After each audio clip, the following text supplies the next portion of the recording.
요한복음 3장 16절로 21절까지 말씀 우리 다 같이 한 목소리로 합독하겠습니다.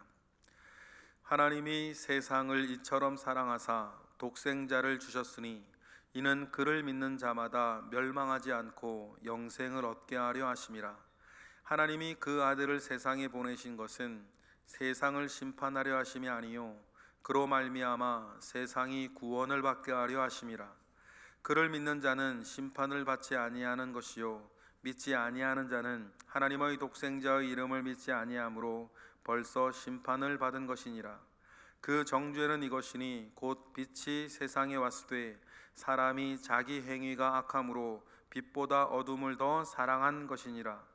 악을 행하는 자마다 빛을 미워하여 빛으로 오지 아니하나니 이는 그 행위가 드러날까 함이요 진리를 따르는 자는 빛으로 오나니 이는 그 행위가 하나님 안에서 행한 것임을 나타내려 함이라 하시니라. 아멘.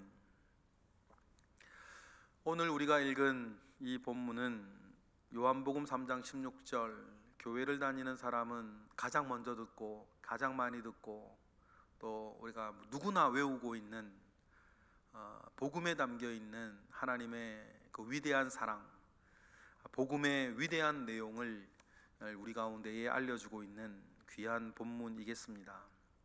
이 본문은 니고데모와 예수님 사이에 있었던 대화, 그 대화에 내려진 결론 같은 말씀이죠. 이 내용이 예수님께서 친히 말씀하신 내용인지 아니면 그 대화를 지켜보고 있던 사도 요한이 자기가 그 자리에서 아니면 나중에 요한복음을 쓸 때 그래 주님은 그런 분이셨지, 니고데모와의 대화에서도 그렇게 말씀하셨고 주님은 그런 분이셨지라고 사도 요한이 내린 결론인지 확실하진 않아요. 아마 여러분들이 가지고 있는 성경책을 보면 예수님이 하신 말씀은 붉은색으로 되어 있고 그 다른 말씀은 검은색으로 되어 있을 텐데 아마 여러분들이 가지고 있는 성경에서 빨간색으로 아마 되어 있는 것으로 제가 알고 있어요. 제 성경도 빨간색으로 되어 있죠. 그런데 분명하지는 않습니다. 주님이 하신 말씀인지 아니면 사도 요한의 이야기인지는 확실하지 않아요. 근데 분명한 것은 뭐냐면 예수님과 니고데모 사이에 있었던 영적으로 거듭나야 한다, 육적인 인간이 영적으로 거듭나야 하나님의 나라를 볼 수 있고 하나님의 나라에 들어갈 수 있을 것이다 라고 말씀하셨던 그 대화 내용에서 얻어 내려진 결론 같은 내용이죠. 그 니고데모와 예수님의 대화에서 내려진 위대한 결론이 뭡니까? 예수 그리스도가 누구시다? 3장 16절에 다시 읽어보겠습니다. 시작. 하나님이 세상을 이처럼 사랑하사 독생자를 주셨으니 이는 그를 믿는 자마다 멸망하지 않고 영생을 얻게 하려 하심이다. 복음의 위대한 내용이, 복음이 어떻게 우리에게 왔고 복음이 어떻게 우리에게 시작되었는가에 대한 위대한 선언 아니겠습니까? 이는 그를 믿는 자마다 멸망하지 않고 영생을 얻게 하기 위해서 하나님의 세상을 이처럼 사랑해서 독생자를 주셨다. 여기에서 여러분 방점은 신학적으로는 독생자에 있을 수도 있고 믿는 자마다 멸망하지 않고 영생을 얻게 하려 하심이라 우리가 찍을 수 있는 방점은 참 많이 있는데 우리를 또 가슴 떨리게 하는 부분이 뭐예요? 이처럼이에요. 이처럼에 여러분 내에 들어있는 참 풍성한 내용들이 있지 않습니까? 우리와 같이 아무것도 아닌 우리를 살리고 영생을 얻게 하기 위해서 독생자를 보내셨고 그 독생자가 어떻게 살았고 어떻게 죽으셨는가, 이처럼 거기에 뭡니까? 하나님의 이 세상을 어떻게 사랑하시는지가 여러분 그렇게 드러나 있으니 이 요한복음 3장 16절을 통해서 많은 그리스도인들이 거듭나고 우리를 향한, 나를 향한 하나님의 그 사랑을 깨닫고 받아들이고 감동하고 그래서 회개하고 그래서 그 사랑에 보답하려 열심으로 신앙생활하고 헌신하고 봉사하고 선교하고 전도하게 만들었던 그런 것 아니겠습니까? 복음의 위대한 내용, 그 내용 때문이죠. 이 전체 맥락에서는 독생자를 주셨다라는 것이 가장 중요한 핵심 내용 아니겠습니까? 그래서 그 문맥상으로는 그 내용이죠. 그 보내신 독생자가 무엇을 하려고 하는가? 17절 아니겠어요? 하나님이 보내신 독생자 그 아들이, 17절 다 같이 시작. 하나님이 그 아들을 세상에 보내신 것은 세상을 심판하려 하심이 아니요 그로 말미암아 세상이 구원을 받게 하십니다. 여러분, 이것이 하나님의 뜻이고 우리를 향한 하나님의 목적, 하나님의 목적 아니겠습니까? 우리를 향한, 세상을 향한. 하나님은 성경 전체에 심판을 많이 하셨어요. 북이스라엘을 향하여서도, 남유다를 향하여서도 심판을 많이 선포하시고 또 행하셨죠. 그러나 여러분, 그때마다 하나님께서 보여주신 그 하나님의 마음은 우리가 알게 된 11절의 마음과 똑같았어요. 북이스라엘이, 남유다가, 이 세상이 멸망하지 아니하고 구원을 받기를 원하시는 그런 많은 선지자들을 보내시고 급기야 자기 독생자를 보내셔서 이 세상이 심판받아 멸망하지 아니하고 구원을 받기를 원하시는 하나님의 그 뜻이 있었던 것 아닙니까? 그 뜻은 언제부터 시작했었어요? 에덴 동산에서부터 시작했던 것 아닙니까? 그 가죽옷을 통해서.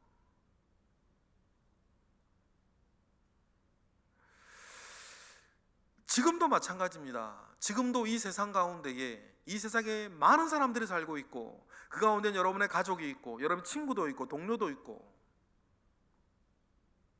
친척도 있고 뭐 교우들도 있고 많은 사람들이 있는데, 이 세상을 향해서도 여전히 하나님은 지금 우리 주변의 모든 사람들, 나를 포함한 우리 모든 사람들을 향하여서도 하나님께서 원하시는 건 한 가지 아닙니까? 복음의 목적, 멸망을, 심판받아 멸망하지 아니하고 믿어 영생을 얻기를 원하시는, 이 세상에 그렇게 구원받기를 원하시는 하나님의 뜻이 영적으로도 육적으로도 여러분 여전히 있는 것이죠. 그래서 하나님께서 조건이라고 말할 수도 없는 조건 하나만을 말씀하시죠. 그게 뭡니까? 믿기만 하면. 뭘 하라는 게 아니죠. 뭘 요구하시는 게 아니죠. 그냥 믿기만 하면. 그런데 영적으로 참 희한해요. 그래 믿기만 하면 된다는데요, 길을 쓰고 안 믿으려는 사람들이 있네. 정말 길을 쓰고 안 믿으려고 해요. 만약에 다른 것처럼 뭘 내놓고 뭐를 이루고 어디까지 도달하고 깨달음의 깊이를 더하고 수행하고 여러분 뭐 참선하고 뭐 대가를 지불하고 뭐 이런 거였으면 나는 못하겠어요. 그런 사람 있을런지도 모르겠어요. 그런데 그런 조건이 전혀 없어요. 믿기만 하면, 그냥 믿기만 하면 된다는데 그건 못하겠다고 고집 부리는 거 보면 참 그것도 희한하죠. 그러니 여러분, 영적인 세계가 있는 거 아니겠어요? 믿지 않는 이들 가운데 역사하는 영이 있는 건 아니겠어요? 그래서 어떻게 하든지 간에 걸골이 하나 있으면 하나님께 실망한다 그러고 상처받았다 그러고 안 믿으려고 그러고 조롱하려고 그러고 비난하려고 그러고 믿지 않으려고 그러고 멀리하려고 그러고, 걸골이 하나만 있으면 말이에요, 그 잘못이 오해던 어느 성도의 잘못이던 교회의 잘못이던 아니면 그 잘못이 아닌데 자기들과 생각이 다르고 이해관계가 다르고 목적이 다른다, 어떤 걸골이 하나만 있으면 어떻게 하든지 간에 안 믿으려고 하는. 왜 그럴까요 여러분? 불신자들 가운데 역사하는 영, 여러분 그거 볼 줄 아셔야 됩니다. 그래야 사람 상대 안 하는 것 아니에요. 주님이 그래서 뭐라 그러셨어요? 먼저 강한 자를 결박하고 그랬거든요. 모든 것들이 여러분 그래서 육적으로 흘러가는 이 세상 가운데에서 여러분 영적인 시선과 영적인 안목과 영적인 사역을 여러분 하실 수 있는 여러분 되시기를 원해요. 또 극단적으로 영적인 사역 이러면 꼭 여러분 뭐 막 죽기 사역하는 것만 생각하시는 그런 또 분들이 또 계세요. 물론 그거 다 부분이겠지만 여러분, 더 중요한 것은 여러분, 우리가 영이신 하나님 아버지 앞에 영으로 나아가 우리 주변에 일어나는 모든 육적인 일들 가운데에서 하나님의 뜻을 헤아릴 줄 아는, 또 반대편에 불신자들 가운데 역사하는 영을 헤아릴 줄 아는 여러분, 그런 영적인 안목과 관점을 가지고 살아가는 것이 여러분 중요한 것 아니겠어요? 그래, 복음의 위대한 선언은 뭐 깨달음도 필요 없고 뭐도 그건 나중에 우리가 그리스도인으로 살아가기 위해서 필요한 것들이고, 먼저는 뭐예요? 믿기만 하면 된다는데, 그걸 못하겠다 그러니 그거에 대한 대가는 하나님 분명히 치르시는 것 아니에요. 결국 기회를 끝까지 줬는데 북이스라엘이 돌이키지 않으면, 기회를 끝까지 줬음에도 불구하고 남유다가 돌이키지 아니하면 결국 멸망을 당하는 것처럼, 믿기만 하면 된다 그러는데 믿지도 못하겠다 그러면 18절에 이렇게 18절처럼 되는 것 아니에요? 믿는 이나 못 믿는 이에 대해서 18절 읽어보겠습니다. 시작. 그를 믿는 자는 심판을 받지 아니하는 것이요 믿지 아니하는 자는 하나님의 독생자의 이름을 믿지 아니함으로 심판을 받는데 벌써 심판을 받은 것이다. 우리가 이 생에서의 마지막 기회까지 다 저버리고 이 생에서의 삶을 마감하면 분명히 영원한 영벌에 들어가겠지만, 여러분 이것도 헤아렸었으면, 보시며 헤아릴 수 있으셨으면 좋겠어요. 그 이전에도 벌써 심판을 이미 받았다. 왜 벌써 심판을 받았다라고 말씀하시는지에 대해서 우리가 실존적으로도 이야기할 수 있고 현실적으로도 이야기할 수 있고, 시간의 어떤 시간적 어떤 관점에서 이미 하나님이 작정하셨으면 되신 것이다라고 우리 영적으로 바라볼 수 있는데, 우리 어렵게 그렇게 생각할 필요 없고, 여러분 믿지 아니하는 자는 심판을 받을 것이지만 이미 받았다 라고 하는 이 성경의 하나님의 말씀의 선언을 우리가 기억하셨으면 좋겠습니다. 그리고 그러면 우리는 이미 심판을 받지 않는다라고 말할 수 있겠죠. 그리고 그들이 심판 때에 받을 내용이 또 판결문 같은 내용이 19절부터 21절에 믿고 구원받는 이를 위한 심판의 판결문, 결국은 믿지도 않아 가지고 심판받을 그 사람들에 대한 판결물도 19절부터 나오는 것 아니겠어요? 19절 20절은 뭡니까? 믿기만 하면 된다는데 굳이 또 믿지 않겠다고 하여서 그들이 받게 될 심판의 판결물이 뭐예요? 우리 19절 읽어보겠습니다. 시작. 그 정죄는 이것이니 곧 빛이 세상에 왔을 때 사람들이 자기 행위가 악함으로 빛보다 어둠을 더 사랑한 것이니라. 20절. 악을 행하는 자마다 빛을 미워하여 빛으로 오지 아니하나니 이는 그 행위가 드러날까 함이요. 왜 세상은 걸꼬리 하나만 있으면 꼭 나서서 교회를 비방하고 비난하고 그리스도인들을 조롱하고 그렇게 하려고 하는지, 여러분 영적인 원리를 19절 20절에서 여러분 헤아리시기를 원해요. 그런 것을 알기 때문에 그리스도인들, 교회는 더 조심하고 우리의 잘못으로 인하여서 걸꼬리를 주지 않기 위해서 우리가 하는 것 아니겠어요? 그런데 우리가 걸꼬리를 주지 않아도 그들은 만들어서라도 걸려 그럴 거예요. 왜냐하면 이 19절 20절의 말씀처럼 그들의 악한 행위가 빛 가운데 더 잘 드러나는 게 싫기 때문 아니겠습니까? 여러분 꼭 기억하실 것은, 세상에서는 죄를 지어야 죄인이 되는데 여러분 하나님 앞에서는 죄를 지어 죄인이 아니라 죄인이라 죄를 짓는 거예요. 죄인이라 죄를 짓는 것입니다. 우리도 마찬가지예요. 죄인이라 죄를 짓는 거지 죄를 지어 죄인 되는 게 아닙니다. 그게 복음의 진술 아니겠습니까? 반면에 21절, 진리를 따르는 자들이 있어요. 21절 읽어보겠습니다. 시작. 진리를 따르는 자는 빛으로 오나니 이는 그 행위가 하나님 안에서 행한 것임을 나타내려 함이라 하시니라. 죄인이라 죄를 짓는데 우리도 그러면 의인이라 의인인가? 그건 아니죠. 그건 아니고 우리도 역시 죄인인데 그 진리를 따르는 자들은 그 빛 안에서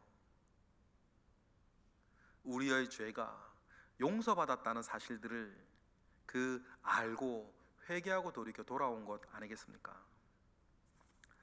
여러분, 오늘 말씀을 우리가 마무리하면서 같은 예수 다른 결론, 같은 복음 다른 심판 아니겠어요? 이것이 하나님으로부터 온 은혜, 우리 교단에서는 웨슬리의 이야기를 빌어서 그걸 선행적 은총이라 믿게 되어지는 은혜를 이야기하기도 합니다. 그런데 여러분, 하나님 앞에 서면 핑계치 못할 것은 뭐예요? 같은 예수인데 믿는 여러분들이 있으니 믿지 않는 사람들은 핑계알지 못할 것이고, 같은 복음이 왔는데 믿는 여러분들이 있으니 결국 끝까지 믿지 않은 사람들은 핑계치 못할 것이다. 영국 속담에 벌은 물을 마셔도 꿀을 내고 뱀은 물을 마셔도 독을 내는 것처럼 똑같은 복음이 왔을 때 그것을 먹고 내는 것은 다 다른 거예요. 그러니 여러분, 세상은 환경 탓하고 세상은 상황 탓하고 하다못해 비행청소년이 나와도 세상은 결손가전 탓을 했어요. 그게 안전하니까. 그런 결론은 안전하거든요. 누구도 부담스럽지 않은 결론. 상황이 그렇고 가정 환경이 그랬고 과거에 그런 상처가 있었고 과거에 그런 어려움이 있었기 때문에 과거에 그런 학대를 받았었기 때문에 지금 이런 일을 한다고 결론을 내리면 참 편한 결론이에요. 누구도 책임을 지지 않아도 되는 결론. 죄를 지은 사람도 그런 범죄를 짓게 만들었던 이 세상도 과거에 집안에서 자라면서 학대를 받아서 그렇게 그 사람도 죄를 지었다라고 결론을 내리면 누구도 불편하지 않은 결론이에요. 세상은 그렇게 결론을 내리죠. 언제나 환경 탓, 상황 탓.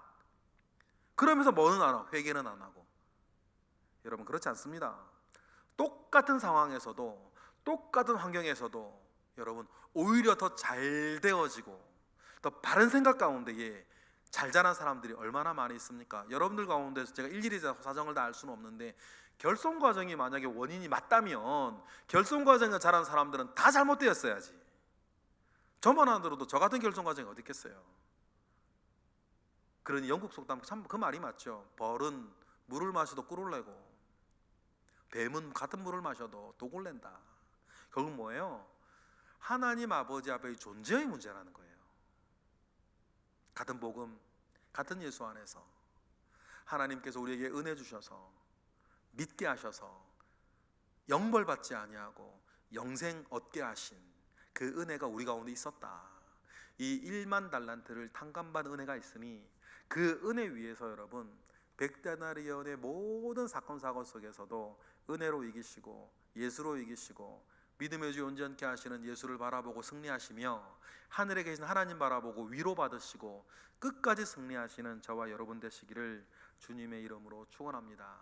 하나님이 세상을 이처럼 사랑하사 그 사랑이 여전히 여러분을 향하여 있다는 사실 위에 굳건히 서서 여러분 위로받으시고 승리하시고 모든 것 이겨내시는 저와 여러분 되시기를 주님의 이름으로 축복합니다. 기도하겠습니다. 할렐루야. 하나님 감사와 영광을 올려드립니다. 복음이 우리에게 왔고 그 복음을 알게 하셨고 복음을 믿게 하셨고 복음 가운데 굳건히 서게 하셨습니다.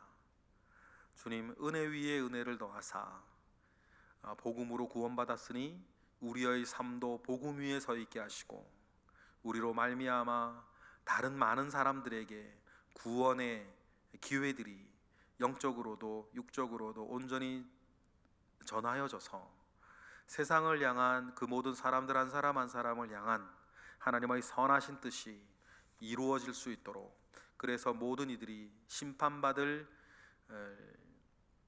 그 벌에 있지 아니하고 영생 얻을 축복 가운데 있도록 주님 인도하여 주시옵소서.